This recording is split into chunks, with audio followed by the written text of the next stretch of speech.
Ketika Dzulqarnain sampai di antara dua gunung, didapatinya di belakang kedua gunung itu ada sebuah kaum yang hampir-hampir Dzulqarnain tidak mampu memahami bahasa mereka. Jadi Raja Dzulqarnain ini satu di antara 4 raja yang menguasai dunia, yang 2 mukmin dan 2 kafir. Adapun yang mukmin yang paling luas kekuasaannya siapa? Nabi Allah Sulaiman. Itu yang paling luas kekuasaannya. Karena kekuasaan Sulaiman bukan bagi bangsa manusia saja, bangsa jin pun dikuasai dia. Baru orang nomor 2 ya Dzulqarnain. Itulah raja yang mukmin, yang beriman kepada Allah, yang sebagian besar dunia dikuasainya. Baru setelah itu yang 2 kafir, Namrud dan Bukhtun Nasr. Lah Dzulqarnain ini menurut riwayat Abdullah ibn Abbas radhiyallahu anhuma keliling dunia sampai menghabiskan waktu 500 tahun lamanya. Sampai suatu ketika Dzulqarnain ini mengarah ke sebuah arah, maka dia kemudian sampai di antara 2 gunung. Lah di balik 2 gunung itu ada sebuah kaum. Masalahnya kaum itu tidak bisa diajak bicara. Kalaupun mereka bisa diajak bicara, Dzulqarnain tidak paham maksudnya. Karena Dzulqarnain baru sampai di tempat itu. Tetapi bagaimanapun Allah subhanahu wa ta'ala berikan kemampuan kepada Dzulqarnain itu, thumma atba'a sababa. Jadi Dzulqarnain itu diberikan oleh Allah kemampuan untuk memahami apa yang menjadi sulit bagi dia menjadi mudah. Akhirnya diriwayatkan Dzulqarnain mempersiapkan 10 penerjemah. Yang satu penerjemah ke penerjemah yang lainnya itu beda bahasa. Jadi kaum yang tidak bisa dipahami bahasanya ini kemudian bicara kepada penerjemah pertama dengan bahasa lain. Penerjemah pertama, kedua menggunakan bahasa lain lagi. Penerjemah kedua, ketiga menggunakan bahasa lain lagi. Sampai 10 bahasa untuk menerjemahkan keinginan kaum di balik 2 gunung itu. Setelah 10 bahasa, Dzulqarnain baru paham. Oh, maksudnya apa? Apa maksudnya keinginan mereka? Itu digambarkan dalam Al-Quran. Qalu, mereka mengatakan, ya Dzulqarnaini, inna Ya'juj wa Ma'juj mufsiduna fil ardi, fahal naj'alu laka kharjan ala an taj'al bainana wa bainahum sadda. Mereka mengatakan, ya Dzulqarnain, sesungguhnya ada sebuah kaum namanya Ya'juj dan juga Ma'juj. Mereka adalah makhluk perusak di bumi. Maka bolehkah kami membayarmu, memberikan imbalan agar engkau membuatkan antara kami dan mereka sebuah benteng yang sangat besar, biar mereka tidak datang lagi kemari. Kemudian Dzulqarnain mengatakan, qala ma makkani fihi rabbi khairun fa'inuni biquwatin aj'al bainakum wa bainahum radmah. Maka Dzulqarnain berkata, apa yang telah Allah anugerahkan kepadaku jauh lebih baik dibandingkan imbalan kalian. Akan tetapi bantulah aku dengan kekuatan agar aku dapat membuatkan untuk kalian sebuah benteng yang bisa menghalangi kalian dengan mereka. Lihat bagaimana Dzulqarnain membuat benteng di sini. Allah katakan, atuni zubural hadid, datangkan kepadaku potongan-potongan besi. Hatta idza sawa bainas sadafaini, hingga ketika potongan-potongan besi itu telah terpasang sama rata dengan puncak gunung itu. Jadi besi itu ditancap-tancapkan seperti pagar begitu, sampai tingginya sama dengan gunung itu. Kemudian kata Dzulqarnain, qala khfuhu hatta idza ja'alahu naran qala atuni ufrig alaihi qatran famastata'u an yadharu wa mastata'u lahu nakbah. Maka Dzulqarnain berkata, tiupkanlah hingga ketika besi itu sudah menjadi merah karena terbakar api. Maka dia mengatakan, berilah aku agar kutuangkan ke atas besi itu tembaga yang sangat mendidih, maka mereka Ya'juj dan Ma'juj tidak dapat mendakinya dan tidak dapat pula melubanginya. Menunjukkan bahwa ini kekuatan yang Allah Subhanahu wa taala anugerahkan kepada Dzulqarnain. Dari sini terjadi perselisihan ulama. Apakah Dzulqarnain itu seorang nabi ataukah bukan? Bagi yang mengatakan bahwa Dzulqarnain seorang nabi, berarti mukjizatnya mampu membentuk sebuah benteng yang menghalangi antara Ya'juj dan Ma'juj dengan kaum yang tidak bisa dipahami bahasanya itu. Tetapi bagi yang mengatakan bahwa Dzulqarnain bukan nabi, itu hanya karamah saja. Allah anugerahkan kepada Dzulqarnain karena keajaiban dunia itu tidak lepas dari 3 perkara: mukjizat, karamah dan sihir. Mukjizat bagi para nabi, karamah bagi para wali, dan sihir bagi para dukun. Yang ingin saya kisahkan bukan kisah Dzulqarnain, tetapi yang saya ingin kisahkan malam ini tentang siapa Ya'juj dan Ma'juj itu.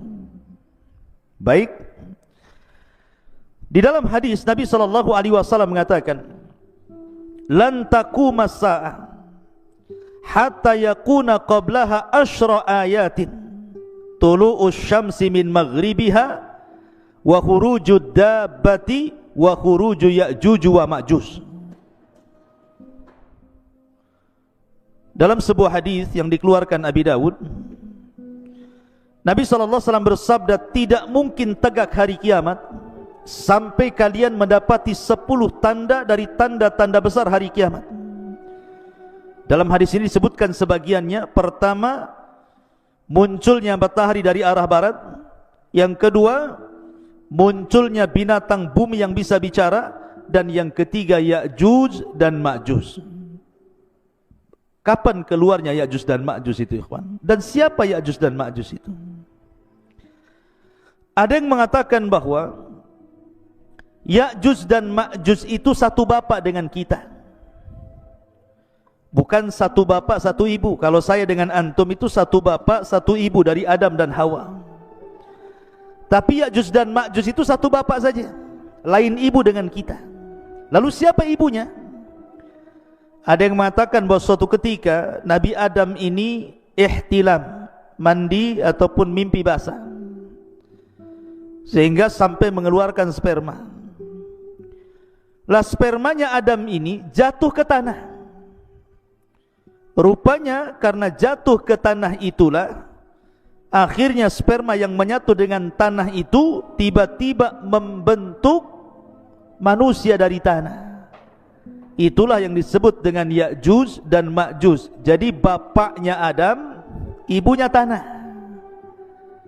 Nah, itu pendapat yang pertama. Berarti Ya'juj dan Ma'juj dengan kita itu satu bapak, karena beda ibu. Kalau kita kan satu ibu satu bapak, kalau mereka satu bapak dengan kita saja. Tapi tentu riwayat ini batil, ikhwan, karena tidak bisa kita menetapkan sesuatu tanpa dalil. Ini cerita Israiliyat, ya. Tetapi pendapat yang kuat bahwa Ya'juj dan Ma'juj itu satu bapak satu ibu dengan kita. Dia turunan Adam dan juga turunan Hawa. Allah Subhanahu wa taala berfirman dalam surah Al-Ankabut ayat 15, fa'anjainahu wa ashabas safinati, kami selamatkan Nuh dan seluruh orang-orang yang ada di perahunya. Dan Allah juga mengatakan dalam surah As-Saffat ayat 77, wa ja'alna dzurriyyatahu humul baqin, dan kami jadikan seluruh anak turunan Nuh itu yang akan hidup sampai kiamat. Dari sini bahwa Ya'juj dan Ma'juj itu secara nasab itu sampai kepada Nuh alaihi salatu wassalam. Disebutkan bahwa dalam sebuah hadis yang diriwayatkan dalam kitab Al-Musnad ataupun dalam kitab Sunan, jadi Nuh alaihi salatu wassalam itu kan memiliki beberapa putra. Ada 4 putra, tetapi yang satu kafir. Namanya Kan'an, itu kafir, ikut agama ibunya dan mati tenggelam. Adapun yang tersisa adalah Syam, kemudian Ham, kemudian Yafis. Itu 3 putra Nuh yang masih hidup kala itu. Yang ada di perahu Nuh itu pertama Syam, kemudian Ham, kemudian Yafis. Adapun Syam itu disebut Abul Arab, bapaknya orang-orang Arab. Jadi seluruh orang Arab itu turunan Syam. Adapun Ham maka disebut Abu Sudan. Orang-orang Sudan, orang-orang berkulit hitam itu bapaknya siapa? Ham. Adapun Yafis itu Abu Turk, bapaknya orang-orang Turku. Bukan Turki, bukan. Turuk itu adalah sebuah bangsa yang kemudian terdiri daripada beberapa bangsa-bangsa, dan itu diisyaratkan ke bangsa Asia kayak kita ini, itu turunan Yafis namanya. Jadi Turuk itu banyak kabilah-kabilah. Lah salah satu kabilah Turuk itu adalah Ya'juj dan Ma'juj. Jadi Ya'juj dan Ma'juj itu turunan daripada Yafis, dan Yafis ini putra Nuh alaihi salatu wassalam, dan nasab Nuh sampai kepada Adam alaihi salatu wassalam. Dari sini jelaslah bahwa Ya'juj dan Ma'juj itu manusia sama dengan kita.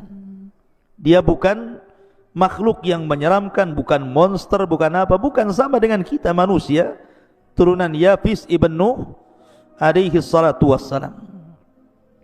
Ma'asyiral muslimin yang dimuliakan Allah subhanahu wa ta'ala, bicara tentang Ya'juj dan Ma'juj tentu juga tidak lepas daripada bicara tentang Dzulqarnain tadi.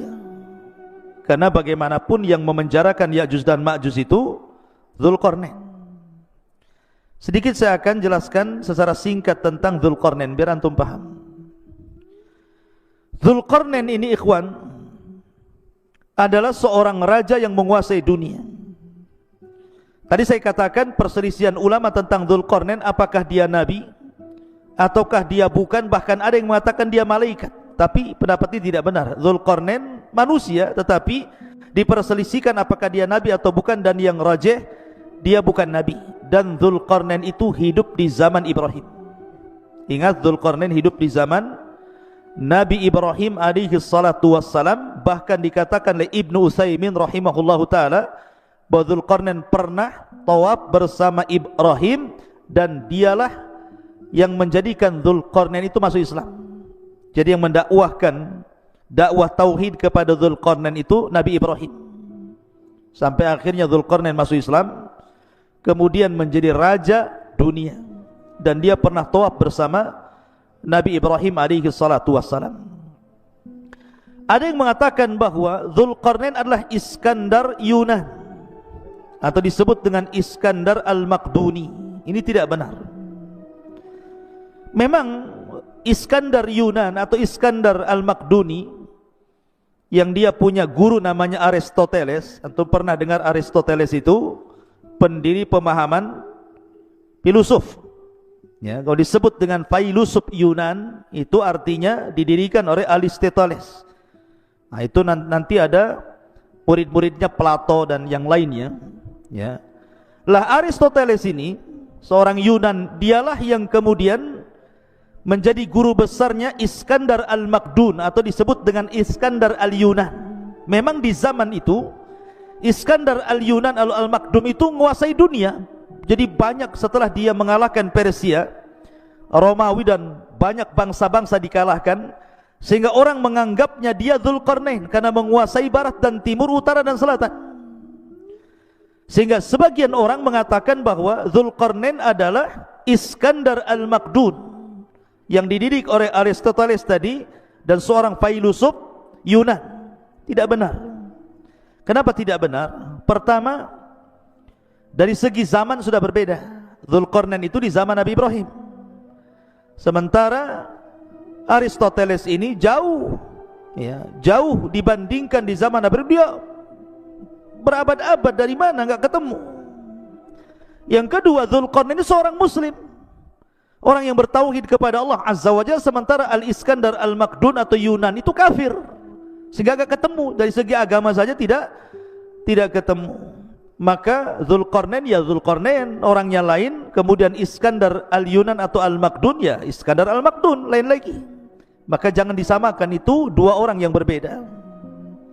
Intinya bahwa Dzulqarnain adalah seorang raja, seorang muslim, masuk Islam di tangan Nabi Ibrahim alaihi salatu wassalam, kemudian menjadi raja dan menguasai dunia. Lah di zamannya inilah Ya'juj dan Ma'juj kemudian dibenteng oleh dia sehingga tidak bisa keluar. Adapun tentang sifat Ya'juj dan Ma'juj itu, bagaimana bentuknya sebenarnya? Ibnu Hajar rahimahullahu ta'ala menyebutkan beberapa pendapat para ulama tentang bentuk fisiknya Ya'juj dan Ma'juj itu. Kata beliau bahwa ada sebagian orang mengatakan bahwa Ya'juj dan Ma'juj itu badannya seperti syajaratil aruz, seperti pohon aruz. Pohon aruz itu berada di Syam atau tepatnya di Lubnan sana, di Libanon. Itu banyak pohon aruz, itu tinggi sekali, ya. Jadi pohon aruz itu sangat tinggi sekali, sampai dijelaskan tingginya itu ishruna wa mi'ata dhirah, 120 hasta. Satu hasta segini. Kalau 120 hasta, kalau 120 bagi 2 berapa? 60. Berarti 60 meter. Karena satu hasta itu setengah meter. Berarti tingginya Ya'juj dan Ma'juj itu 60 meter. Masjid ini saja baru 10 meter. Berarti 6 kali tingginya masjid ini. Berarti tinggi sekali Ya'juj dan Ma'juj itu. Raksasa kan begitu ya. Ini satu pendapat. Jadi Ya'juj dan Ma'juj itu setinggi itu karena dimisalkan dengan pohon aruz yang ada di Syam, di Lubnan sana. Ini satu pendapat. Pendapat yang kedua bahwa Ya'juj dan Ma'juj itu simfun arba'atu adru fi arba'ati adru. Satu dhira, satu hasta. Jadi dia tingginya 4 hasta, lebarnya 4 hasta. Nah, jadi kotak itu jadinya, ya. Jadi bentuk Ya'juj dan Ma'juj itu 2 meter tingginya, kemudian panjangnya juga 2 meter, lebarnya 2 meter, tingginya 2 meter. Jadi kayak kardus jadinya, ya. Jadi itu ada juga yang mengatakan Ya'juj dan Ma'juj itu seperti itu. Kemudian juga ada yang berpendapat simfun yaftarishuna adhanahum wa yaltahifuna bil ukhra. Jadi Ya'juj dan Ma'juj itu punya telinga besar sekali. Telinganya besar sekali, panjang. Jadi satu telinga digunakan untuk selimut dia kalau dia tidur, maka satu telinganya lagi digunakan untuk membunuh, untuk menyerang. Nah, ini kayak apa ini? Telinganya besar sekali, ya. Kemudian juga ada yang mengatakan bahwa Ya'juj dan Ma'juj itu tuluhum shibrun aw shibraini wa atwaluhum salasata ashbar. Paling tinggi 3 jengkal segini. Seginilah, segini. Ada juga yang 2 jengkal, ada juga 1 jengkal segini tingginya itu. Berarti manusia kerdil. Tapi sekali lagi ini hanya pendapat, tidak didasari dalil-dalil sama sekali. Ini hanya dinukilkan dari kisah Israiliyat. Jadi Al-Hafidh Ibnu Hajar menukilkan pendapat tentang bentuk Ya'juj dan Ma'juj ini adalah semuanya riwayat dhaifah, tidak ada yang sahih. Lalu yang sahih seperti apa? Yang sahih diriwayatkan dalam sebuah hadis dari Ibnu Harmalah, dari bibinya, yang diriwayatkan oleh Imam Ahmad dalam musnadnya. Ini bentuk fisik asli yang sahih ini. Disebutkan dalam sebuah hadis, khataba Rasul sallallahu alaihi wasallam wa huwa asibu isba'ahu min ladghati aqrabin. Rasul sallallahu alaihi wasallam berkhutbah dalam keadaan jarinya tersengat kalajengking. Kemudian beliau mengatakan, innakum taquluna la aduwa wa innakum la tazaluna tuqatiluna aduwan hatta ya'tiya ya'juj wa ma'juj iradul wujuh sigharul uyun syuhbus syi'af min kulli hadhabin yansilun ka'anna wujuhahum al-mujanal mutraqatu. Kata Nabi SAW, kalian mengatakan tidak ada musuh lagi, padahal sesungguhnya kalian akan terus memerangi musuh sampai datangnya sebuah kaum yang namanya Ya'juj dan Ma'juj. Siapa mereka? Mereka adalah lebar mukanya, kecil matanya alias sipit, warna putih di rambut atasnya. Mereka mengalir dari tempat-tempat yang tinggi, seakan-akan wajah mereka persis seperti perisai perang. Artinya bahwa Ya'juj dan Ma'juj itu kalau kita kelompokkan satu dunia ini, orang-orang yang mirip dengan Ya'juj dan Ma'juj itu berdasarkan hadis Imam Ahmad ini mengisyaratkan kemana? Ke bangsa Cina. Ke bangsa Cina kan. Kita ini orang-orang Asia itu kan matanya sipit, bulat, pendek gitu ya. Orang-orang kayak orang-orang Mongol gitu ya. Ya, jadi Ya'juj dan Ma'juj itu disyaratkan kepada bangsa-bangsa Cina. Tapi bukan berarti kemudian Ya'juj dan Ma'juj itu Cina, tidak ada. Bukan, orang Cina bukan Ya'juj dan Ma'juj. Maksudnya fisiknya persis seperti mereka. Seperti orang Cina. Kalau Novel ini tidak seperti orang Cina, orang Bangla ini. Ya. Jadi Ya'juj dan Ma'juj itu seperti orang Cina, maksudnya fisiknya, tapi bukan berarti Cina itu Ya'juj Ma'juj, tidak. Karena ada yang berpendapat bahwa Ya'juj Ma'juj itu Cina, bukan. Kemudian benteng yang dibangun Dzulqarnain itu tembok Cina, ya, enggak nyambung ikhwan. Jaka sembung enggak nyambung. Kenapa? Karena tadi saya sudah jelaskan ayatnya kan, bahwa temboknya Dzulqarnain itu terbuat dari besi, kemudian dilumuri tembaga. Nah, tembok Cina dari mana? Dari tembok, dari batu bata aja disusun. Yang kedua, tembok Cina pernah roboh sebagiannya. Kalaupun seandainya dirudal itu bisa roboh, tapi bentengnya Ya'juj dan Ma'juj tidak bisa, kuat sekali. Dan itu berdasarkan Al-Quran dan juga hadis Nabi SAW. Tidak mungkin roboh benteng itu kecuali Allah izinkan roboh. Jadi tidak ada kaitan benteng Cina dengan bentengnya Dzulqarnain atau Ya'juj dan Ma'juj dengan orang Cina. Enggak ada kaitan di situ. Ya'juj dan Ma'juj lain, benteng Cina juga lain, bukan benteng Ya'juj dan Ma'juj. Ya, secara fisik ya persis gitu saja. Ya. Ma'asyiral muslimin yang dimuliakan Allah Subhanahu wa taala. Kemudian dari segi jumlah mereka kan sekarang terkurung ikhwan, karena ada yang mengatakan di balik benteng ini di mana? Apakah dalam tanah, di gua-gua, di gorong-gorong gitu ya, atau di dalam dasar lautan, atau di atas bumi, wallahu alam. Tetapi lihat bagaimana Allah Subhanahu wa taala gambarkan betapa banyaknya mereka. Nabi SAW bersabda dalam hadis Abi Sa'id Al-Khudri radhiyallahu an. Nabi SAW mengatakan, yaqulullah, berarti di sini hadis qudsi ya, Allah berfirman, ya Adam, wahai Adam. Jadi suatu ketika Allah akan memanggil Nabi Adam. Kemudian Adam mengatakan, labbaika wa sa'daika wal khairu fi yadaik.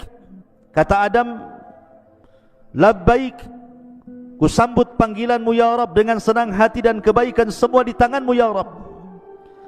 Fayaqul, maka Allah berfirman, akhrij ba'than nar. Wahai Adam, keluarkan pasukan penghuni neraka. Adam, keluarkan pasukan penghuni neraka. Kemudian dia mengatakan, inna kulla alfi tis'a mi'atin wa tis'atan wa tis'ina fa indahu yashibus saghir wa tada'u kullu dhati hamlin hamlaha wa tara an-nasa sukara wa ma hum bisukara walakinna adzaballahi syadid. Qalu ya Rasulullah wa ayyuna dhalikal wahid? qala abshiru fa inna minkum rajulan wa min Ya'juj wa Ma'juj alfa. Perhatikan. Kemudian kemudian Allah berfirman kepada Adam, keluarkan pasukan penghuni neraka. Adam bertanya, apa pasukan penghuni neraka itu ya Rabb? Maka Allah mengatakan, mereka dari setiap 1000 orang 999 orang. Jadi perbandingan kita dengan Ya'juj dan Ma'juj itu, jadi kalau ada 1000 orang, maka satu kita 999 Ya'juj dan Ma'juj. Anda bisa bayangkan bandingannya itu. Jadi kalau antum di sini ada 20 orang, dibandingkan dengan Ya'juj dan Ma'juj, setiap satu orang bandingannya 999. Berarti jumlah mereka banyak. Jadi kalau antum melawan Ya'juj dan Ma'juj, antum satu orang melawan 999 Ya'juj dan Ma'juj. Kira-kira menang enggak tuh? Antum satu orang lawan satu orang aja kalah antum. Ini 999, bonyok lah. Banyak jumlahnya kan. Macam mana cara melawannya ini? Sekian banyaknya itu kan. Kemudian Allah berfirman, membacakan ayat Al-Quran setelah menyebutkan mereka dari setiap 1000 orang 999 orang. Ketika itu anak kecil menjadi beruban, setiap yang hamil melahirkan apa yang dikandungnya, dan kamu lihat orang-orang seakan-akan mabuk padahal mereka tidak mabuk, tetapi karena azab Allah yang sangat keras. Para sahabat bertanya, Rasul, siapa yang satu itu? Maka Nabi SAW mengatakan, bergembiralah, sesungguhnya penghuni neraka itu satu di antara kalian, dan Ya'juj dan Ma'juj 1000 dari mereka. Artinya dari 1000 orang itu satu di antara kita, 999 dari mereka. Menunjukkan penghuni neraka banyak sekali. Karena dari Ya'juj dan Ma'juj saja bandingannya 1 banding 999 jiwa gitu ya. Maka dari hadis ini ada beberapa faedah. Pertama, Ya'juj dan Ma'juj calon penghuni neraka. Yang kedua, jumlah mereka besar. Dan yang ketiga, mereka adalah turunan Adam alaihi salatu wassalam. Ada hadis, tetapi memang dilemahkan sebagian para ulama, yang mengatakan bahwa Ya'juj dan Ma'juj itu, jelaskan, Ya'juj ummatun wa Ma'juj ummatun, kullu ummatin arba'atu alafin ummah, la yamutur rajulu minhum hatta yang dura ila alfi dzakarin min sulbihi kulluhum qad hamala silah. Jadi ada hadis yang mengatakan satu orang Ya'juj dan Ma'juj itu tidak akan mati sampai dia melahirkan anak cucunya, sampai jumlah mereka itu 1000 orang baru mereka mati. Jadi kalau Ya'juj dan Ma'juj ini mati, pasti sudah memiliki anak cucu dan jumlahnya 1000 orang, dan mereka sudah siap berperang dengan senjata mereka. Tapi hadis ini lemah ya. Tapi masyhur dalam kisah-kisah Ya'juj dan Ma'juj kalau dijelaskan oleh para ulama. Taib. Sekarang pertanyaannya, ada di mana Ya'juj dan Ma'juj itu sebenarnya? Karena di masa Khalifah Abbasiyah, ketika itu yang memimpin siapa? Al-Wathiq. Jadi para khalifah di zaman itu berusaha mencari-cari tahu di mana sih letak Ya'juj dan Ma'juj itu, ada di mana sebenarnya? Ada di hutan Jabal Uhud kah? Ada di mana kah? Kita tidak tahu. Tapi yang jelas bahwa khalifah-khalifah di zaman dulu itu berusaha mencari tempat di mana Ya'juj dan Ma'juj itu. Lah salah satunya Khalifah Abbasiyah Al-Wathiq mengirim sebuah pasukan besar, kemudian mereka berjalan dari negeri ke negeri, dari daerah ke daerah, dari desa ke desa, dari lembah ke lembah, dari bukit ke bukit, padang pasir ke padang pasir, sampai akhirnya mereka sampai di sebuah benteng yang sangat kokoh. Dan itu disebutkan oleh Imam Ibnu Katsir dalam kitabnya. Jadi pasukan Al-Wathiq Khalifah Abbas ini berhasil menemukan benteng itu. Benteng itu sangat kokoh sekali. Karena ketika itu Khalifah Al-Wathiq bermimpi bahwa terjadi keretakan benteng itu dalam mimpinya. Makanya dia kirim pasukan untuk mencari benteng itu, dan ketemu. Rupanya benteng yang sangat kokoh sekali, yang sangat tinggi sekali, yang tidak bisa diretakkan sama sekali. Akhirnya kemudian mereka pun menyisihkan pasukan mereka untuk menjaga benteng itu, kemudian pulang. Memang kisah ini Ibnu Katsir tidak menyebutkan sanadnya, tetapi beliau menyebutkan seperti itu. Cuman letaknya di mana masalahnya? Ya. Lah dari sini ikhwatul fiddin muliakan Allah Azza wa Jalla, sebagian ulama mengatakan bahwa Ya'juj dan Ma'juj itu terletak di antara dua lautan yang disebut dengan lautan Aswad, lautan hitam, dan lautan Qazwin. Namanya lautan Qazwin dan lautan hitam, di tengah-tengahnya. Ada juga yang mengatakan seperti yang dikatakan oleh Al-Imam At-Tabari, Al-Imam At-Tabari rahimahullahu taala, bahwa letak Ya'juj atau bentengnya Dzulqarnain yang dibaliknya itu ada Ya'juj dan Ma'juj, itu baina Armenia wa Adribijan walakin lam yasil ahadun ila dzalik. Kata At-Tabari mengatakan bahwa letak benteng Dzulqarnain atau letak Ya'juj dan Ma'juj itu ada di antara Armenia dan Adribijan. Antara Armenia dan Adribijan, mungkin kalau sekarang mungkin dekat Georgia namanya, Georgia gitu ya. Nah, di sekitar Georgia sana. Nah, sekitar itulah. Mungkin dari Cina itu ke arah mana itu? Ke arah selatan atau ke utara gitu ya. Nah, sekitar itu. Tapi yang jelas tidak ada satupun orang yang sampai ke situ. Adapun kisah Ibnu Katsir tentang delegasi Khalifah Abbasi Al-Wathiq ini wallahu alam, karena tidak bersanad masalahnya. Tapi yang jelas kita yakini bahwa Ya'juj dan Ma'juj itu ada di balik benteng Dzulqarnain. Kapan keluarnya? Wallahu alam, karena itu tanda dari tanda-tanda kiamat besar. Sekarang bagaimana keluarnya? Bagaimana cara keluarnya? Ma'asyiral muslimin yang dimuliakan Allah Azza wa Jalla, saya akan runut satu tanda kiamat sebelum keluarnya Ya'juj dan Ma'juj. Kita tahu bahwa sebelum keluarnya Ya'juj dan Ma'juj itu, dari tanda-tanda kiamat besar adalah keluar Dajjal. Dajjal dulu ya. Dajjal dulu keluar, baru kemudian Ya'juj dan Ma'juj. Jadi Dajjal ini fitnahnya adalah fitnah agama. Jadi Dajjal itu fitnahnya fitnah agama. Fitnah agama artinya bahwa Dajjal ini sama sekali tidak merusak seperti Ya'juj dan Ma'juj. Memang murni fitnah agama, tidak ada kaitan dengan Ya'juj dan Ma'juj ya. Lah kemudian Allah subhanahu wa ta'ala takdirkan turun Isa bin Maryam, kemudian membunuh Dajjal. Lah ketika Isa bin Maryam telah membunuh Dajjal inilah, baru kemudian muncul Ya'juj dan Ma'juj. Lah ketika itu Allah subhanahu wa ta'ala memerintahkan Isa untuk sembunyi, karena kalau melawan tidak akan sanggup. Karena Rasul yang mengatakan kaum ini tidak bisa diperangi, bukan tidak bisa dibunuh, tidak bisa diperangi karena jumlahnya banyak masalahnya. Tadi saya katakan kalau antum melawan Ya'juj dan Ma'juj, berarti satu dari antum melawan 999. Macam mana cara membunuhnya? Yang ada kita yang dibunuh mereka gitu ya. Makanya karena saking banyak jumlahnya itulah, makanya Rasul sallallahu alaihi wasallam bersabda bahwa kaum ini tidak bisa diperangi. Makanya kenapa Allah subhanahu wa ta'ala merintahkan Isa untuk membawa pasukan kaum muslimin sembunyi di bukit Tur. Gak usah dilayan. Kalau kau maksa perang pasti kalah ya. Akhirnya kemudian Isa hanya bertawakal kepada Allah Azza wa Jal, sampai akhirnya mereka kelaparan di bukit itu, sampai kepala kerbau jauh lebih berharga dibandingkan emas dan perak, karena mereka gak bisa keluar, dikepung saking banyaknya Ya'juj dan Ma'juj itu ya.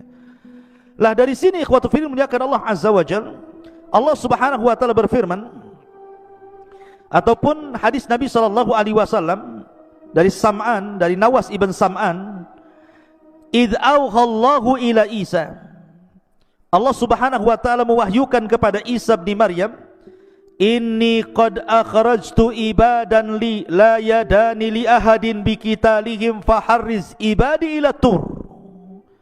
Sesungguhnya aku mengeluarkan hamba-hambaku yang tidak ada kemampuan bagi seorang pun untuk memeranginya. Biarkanlah mereka hamba-hambaku menuju Tur. Jangan dilayan Ya'juj dan Ma'juj itu. Wa yab'atsullahu Ya'juj wa Ma'juj wa hum min kulli hadabin yansirun. Maka Allah subhanahu wa ta'ala mengeluarkan Ya'juj dan Ma'juj mereka mengalir dari setiap ketinggian seperti bah api saking banyaknya. Fayamurru wa awailuhum ala buhairatit tabariyah fayashrabun ma fiha wa yamurru akhiruhum fayaquluna laqad kana bihadhihi marratan ma. Kemudian mereka melewati danau Tabariyah. Jadi satu kloter Yajuj dan Majuj yang baru keluar dari benteng itu sampai di danau Tabariyah. Lah benteng Yajuj dan Majuj itu kan sudah retak tuh. Rasulullah SAW di zamannya saja ada bolongan seperti ini bentengnya. Jadi dan Majuj itu bisa ngeker tuh dari dalam tuh. Jadi apa yang di luar dikeker gitu ya. Tapi tidak bisa keluar. Jadi kelompok yang pertama keluar itu mereka melintasi sebuah danau yang disebut dengan danau Tiberias. Danau Tabariyah dalam bahasa Arab, dalam bahasa kita Tiberias itu. Mereka minum sampai kering, tidak ada sisa air itu. Padahal baru sedikit itu yang keluar. Kemudian kloter yang kedua datang dan mengatakan, sungguh dulu di sini banyak airnya. Kenapa? Kemana air ini? Padahal sudah diminum oleh kloter pertama. Saking banyaknya, bayangkan. Minum pun semuanya diminum dia. Lewat danau diminum dia, lewat got diminum dia, semua diminum dia. Karena mereka nggak pernah melihat air seperti itu kan, mereka terbenteng dalam benteng. Kemudian qalu, aduh, Bang Karim ini ganggu saja nih. Qalu, mereka mengatakan, ya dzal qarnaini inna ya'juj wa ma'juj mufsiduna fil ardi fahal naj'alu laka kharjan ala an taj'al bainana wa bainahum sadda. Kemudian Dzulqarnain mengatakan, sesungguhnya Ya'juj dan Ma'juj mereka perusak di permukaan bumi. Jadi ikhwan, ketika Ya'juj dan Ma'juj keluar itu, Ya'juj dan Ma'juj itu fitnahnya berbeda dengan Dajjal. Kalau Dajjal itu kan fitnah agama. Kamu kalau ikut saya senangkan, tapi kalau tidak ikut saya bunuh kau. Bahasanya seperti itu. Ataupun mungkin fitnah yang lain, fitnah dabatul ar gitu ya, fitnah binatang yang melata dari perut bumi, tugasnya stempel saja, mukmin kafir gitu. Tapi Ya'juj dan Ma'juj ini memang asli merusak, tidak ada hubung kait dengan agama. Pokoknya keluar saja, dia dibantainya semua orang yang di luarasnya. Lihat pohon ditebang, lihat bangunan dirobohkan, lihat air disedot airnya, lihat lautan habis dimakannya. Pokoknya semua yang ada di depannya dihancurkan dan tidak dibangun lagi. Jadi tugasnya yang merusak saja. Semua dirusak, hutan dirusak, bangunan dirusak, orang dibantai. Bahkan ada yang mengatakan bahwa kalau dia membunuh di luarasnya bukan hanya dibunuh, dimakan bangkainya. Jadi mereka itu kanibal, memakan. Bahkan sesama mereka pun mereka memakan. Bagi pemainnya Ya'juj dan Ma'juj meninggal salah satu di antara mereka, dimakan jasadnya. Sampai seperti itu gitu ya kerusakannya. Jadi ngeri gitu ya Ya'juj dan Ma'juj itu. Makanya wajar kalau seandainya tidak ada satupun ras di luar Ya'juj dan Ma'juj, kecuali mereka akan dibantai, dibunuh, dimakan. Kecuali yang sembunyi, mereka selamat. Kalau enggak sembunyi, mereka tidak selamat. Makanya kemudian Ya'juj dan Ma'juj ini mereka akan terus menyerang di luar rasnya, akan keliling dunia, akan membantai ke desa-desa, ke kota-kota, ke daerah-daerah, ke kutub-kutub. Mereka akan meluas di mana-mana. Sampai ketika mereka sudah puas karena merasa sudah tidak ada lagi yang diserang, sombong mereka. Kesombongan itulah sampai kemudian mereka mengatakan, qatalna man fil ardi sanaqtuluhu man fis sama, katanya. Kami sudah membantai orang-orang yang di bumi, sekarang yang di langit ku bantai juga, katanya. Lihat, dia mau membantai orang-orang yang di langit, malaikat. Bumi ini kecil ikhwan, dibandingkan dengan langit, kata Nabi SAW, seperti kita punya cincin dilempar ke padang pasir. Bumi itu cincinnya, padang pasir itu langitnya. Apalagi panah tombak kecil-kecil lagi kan gitu ya. Kemudian dilemparkan ke bumi, macam mana coba? Cincin dilempar ke padang pasir. Lah bumi ini cincinnya, langit di padang pasirnya. Kemudian mereka melempar tombak, melempar tanah ke langit, panah-panah ke langit. Kemudian mereka ditipu oleh Allah. Wa yakiduna kaida. Tiba-tiba Allah sedot itu panah sama tombak itu sampai keluar jalur awan, sampai gak kelihatan ya. Kemudian setelah tombak dan panah mereka itu menembus awan-awan, Tiba-tiba kemudian dibalikan lagi sama Allah. Dan Allah subhanahu wa ta'ala kemudian lumuri di ujung-ujungnya itu darah-darah. Seolah-olah mereka sudah membunuh orang-orang yang ada di langit. Padahal tidak ada satu makhluk yang terkena tembakan itu. Allah hendak menipu daya mereka sehingga mereka makin sombong. Sekarang mana lagi? Di langit sudah kami bunuh, di bumi sudah kami bunuh. Mana lagi katanya? Sombongnya mereka. Dari itulah maka akhirnya Allah subhanahu wa ta'ala al-jaza'u min jinsil amal. Mulai Allah membalas perbuatan mereka. Ma'asyiral muslimin yang dimuliakan Allah subhanahu wa ta'ala, lah Ya'juj dan Ma'juj ini sebenarnya mereka susah keluar sebenarnya. Setiap hari itu mereka sampai hari ini mereka hendak keluar melobangi. Jadi kalau sudah lubang kemudian matahari mulai terbit, maka matahari mulai terbenam, maka mereka kemudian pulang lagi. Begitu setiap hari, ya. Ketika mereka datang lagi, rupanya lubang yang kemarin sudah tertutup lagi. Sampai akhirnya di akhir zaman kata Nabi SAW, pimpinan mereka Ya'juj dan Ma'juj mengatakan kepada anak buahnya, "Ghadan nahfiru insyaallah."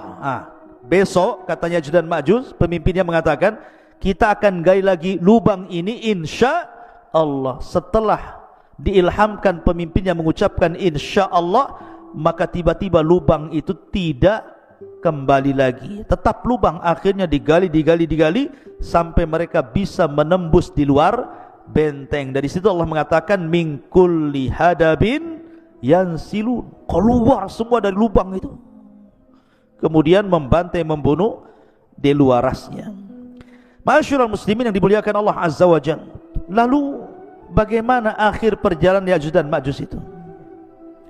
Jadi ketika Ya'juj dan Ma'juj itu sudah membantai semua di luar rasnya, manusia-manusia di luar rasnya, kecuali yang selamat ya, tadi Isa dan para pengikutnya yang ada di Bukit Tur, dan orang-orang yang sembunyi entah di mana, entah berantah, yang penting mereka selamat. Maka Isa melihat kerusakan itu kemudian berdoa kepada Allah agar Allah menghancurkan mereka. Dari sini Allah subhanahu wa ta'ala kemudian mengutus apa? Naghaf. Apa Naghaf? Naghaf itu semacam ulat. Lihat bagaimana kalau Allah menghancurkan sebuah kaum, tidak perlu ngirim buaya, apalagi buaya darat, ya. Jadi cukup dikirim ulat saja, tidak perlu mengirim harimau, cukup ulat. Jadi ketika Ya'juj dan Ma'juj itu sedang tertidur, semuanya tertidur, istirahat, tiba-tiba Allah kirim ulat banyak sekali, di mana-mana ada ulat. Rupanya ulat itu berjalan ke belakang sampai di tengkuknya. Tiba-tiba Allah subhanahu wa ta'ala jadikan ujung mulut ulat itu menembus tengkuk Ya'juj dan Ma'juj, masuk dari belakang, kemudian merusak isi badannya. Subhanallah, seperti listrik kalau antum cabut gardunya itu, apa yang terjadi? Bukan satu yang mati, satu batang mati. Kalau gardunya dicabut, satu batang mati. Artinya ketika satu Ya'juj dan Ma'juj mati, semua mati. Bukan ini dulu mati, besok ini, minggu depan ini, enggak, ya. Jadi satu mati, mati semua. Subhanallah, coba bayangkan bagaimana Allah subhanahu wa ta'ala bisa mewafatkan Ya'juj dan Ma'juj dalam satu waktu. Tidak harus menunggu hari ini, besok, bulan, enggak. Satu mati semua. Subhanallah. Dan bangkainya Ya'juj dan Ma'juj setiap satu bengkal ada, satu jengkal, karena jumlah mereka banyak. Sehingga Isa bin Maryam kebingungan ketika melihat jusas, bangkai-bangkai Ya'juj dan Ma'juj yang berserakan di sana sini. Maka kemudian Isa pun berdoa kembali untuk Allah membersihkan mereka. Dikirimlah burung-burung unta, burung-burung besar seperti unta. Kemudian diangkatlah jasadnya. Dalam riwayat Musnad Imam Ahmad, dilempar ke lautan, entah berantah laut mana. Yang jelas bukan laut Batam sini, yang jelas laut mana. Sampai bersih bumi. Yang namanya bangkai dibuang tetap masih ada sisanya. Maka Isa berdoa lagi agar betul-betul Allah subhanahu wa ta'ala membersihkan bumi. Maka Allah kirimkan hujan, sampai hujan ini membuat banjir, sehingga sisa-sisa Ya'juj dan Ma'juj masuk ke sungai-sungai, masuk ke solokan, masuk ke laut-lautan. Akhirnya betul-betul bersih bumi. Allah kembalikan bumi seperti di zaman Adam. Pohonnya besar-besar, sampai pohon delima, satu buah, satu kampung bisa masuk ke cangkangnya. Bisa bayangkan, pohonnya besar, satu buah delima, itu kalau dibelah, satu kampung bisa masuk ke cangkangnya itu, sambil makan di dalam. Kalau delima sekarang segede gini, sudah kecut lagi kecil gini. Jadi nanti di akhir zaman itu delima itu ruman itu besar sekali. Ya, bisa puluhan masuk di situ.